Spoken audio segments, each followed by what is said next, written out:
Hello everyone, welcome back to another video here on Play on GAA with me, Seamus Brady and Luke Payton. In this video, we are going to talk about Clare's surprising victory, I think it's fair to say, over Roscommon. They beat Roscommon by 2-15 to 1-17. Of course, the Division 2 champions were hotly fancied to book their place in the All-Ireland quarterfinals, but Clare producing a stunning comeback in the last 7 minutes, hitting 1-3 without reply. Of course, the goal came from a penalty from Keelan Sexton, and then the winning point from Jamie Malone right at the death. Luke, this surely, in my opinion, is the highlight of the Colm Collins era in terms of a result. No one really saw this coming, and they're into the quarterfinals now.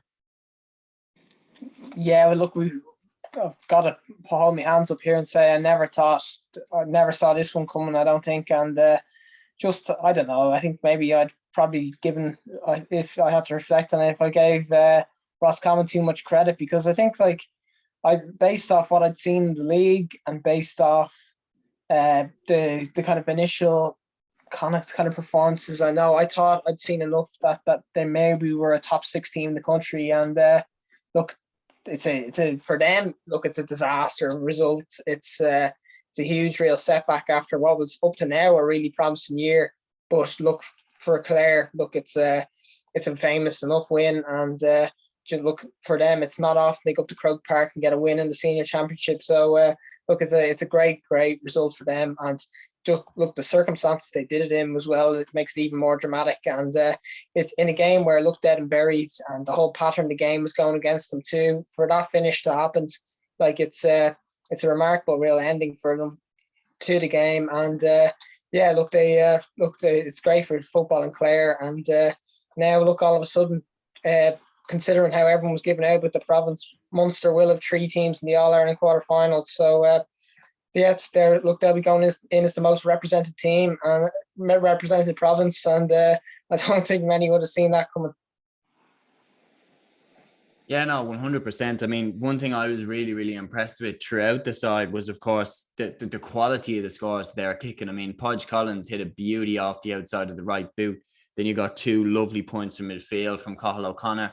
And just the belief that they had. I mean, you're talking Keelan Sexton, of course, 2-6. That's absolutely insane. Like, throughout the side, there were quality performances. And here's what I was impressed at. I don't even think Roscommon necessarily were, that below par. I don't think Roscommon had an awful performance. I just think Roscommon played well enough, but Clare played well above what I thought they were capable of. And yeah, I think absolutely deserving of this victory. And, now for Roscommon on the flip side, you're talking, many people would have actually tipped them to beat Galway in that Connacht final and to win the Connacht title again, especially after they had beaten Galway twice.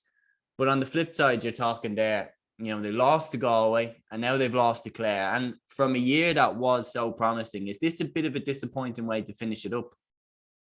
Oh, look, it has to be. I think after what we've seen so far this year, that they've kind of done what they normally tend to do, in that they've a strong league campaign. They get themselves back up to Division 1, which seems to happen after every relegation, and then they just don't quite kick on in Championship. And I really thought that this year they might have found something new and that they were actually going to go on a bit more of a sustained run. But now look, they've slipped up again. So look, I think it'll be a puzzling one to put for Anthony Cunningham to put the finger on what really went wrong there.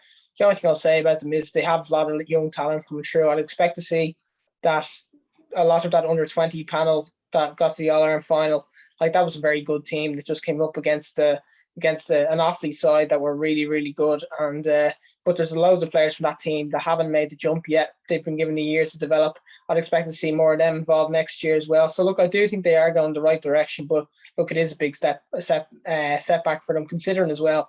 Look, there's no point answering the fact, but that Clare were hammered out of the gate by Kerry earlier on this year. And look, if Roscommon they need to be getting up to the levels of Kerry's and stuff if they want to be up there competing at the latter end of championships. And look, if they're not beating Clare, look, it indicates that they probably have a fair bit longer and a lot more work to do.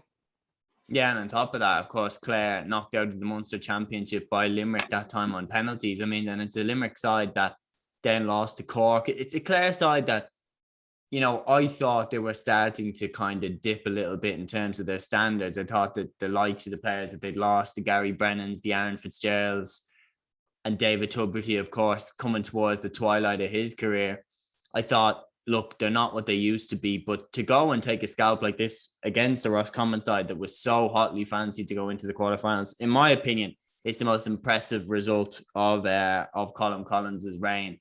And he's been fantastic. He's been an absolute legend for Clare. The standards he's brought in, the level he's brought them to.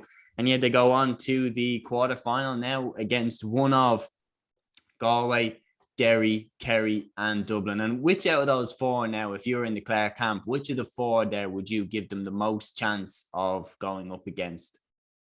I'd probably say Derry. And Derry are the Division 2 side. They'll be playing them in the league next year as well. They've played them already so far this year.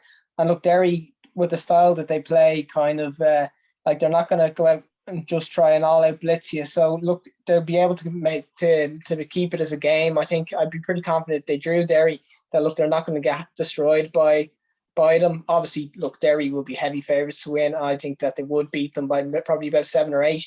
But I think that's the game they've the best chance against. I think then Galway. But look, I think if they faced Dublin or Kerry, like potentially could be on in Croke Park or Thurles or somewhere like that, I think they could be in for a very long afternoon, unfortunately, just based on recent history and everything as well. That they've not tended to do well in those fixtures. But I think that if they'll be hoping, I think, for Derry themselves. And I think that's the game probably that would suit them best, I'd say.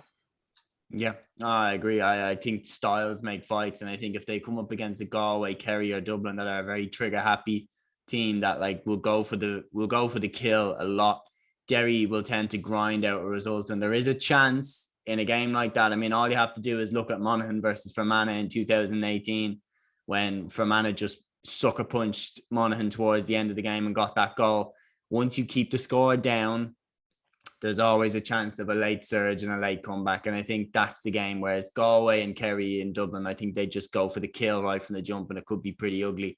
But yeah, I think either way, they deserve massive credit for this result. They deserve absolutely massive credit for this result. I didn't see this coming. Luke, you didn't see it coming either.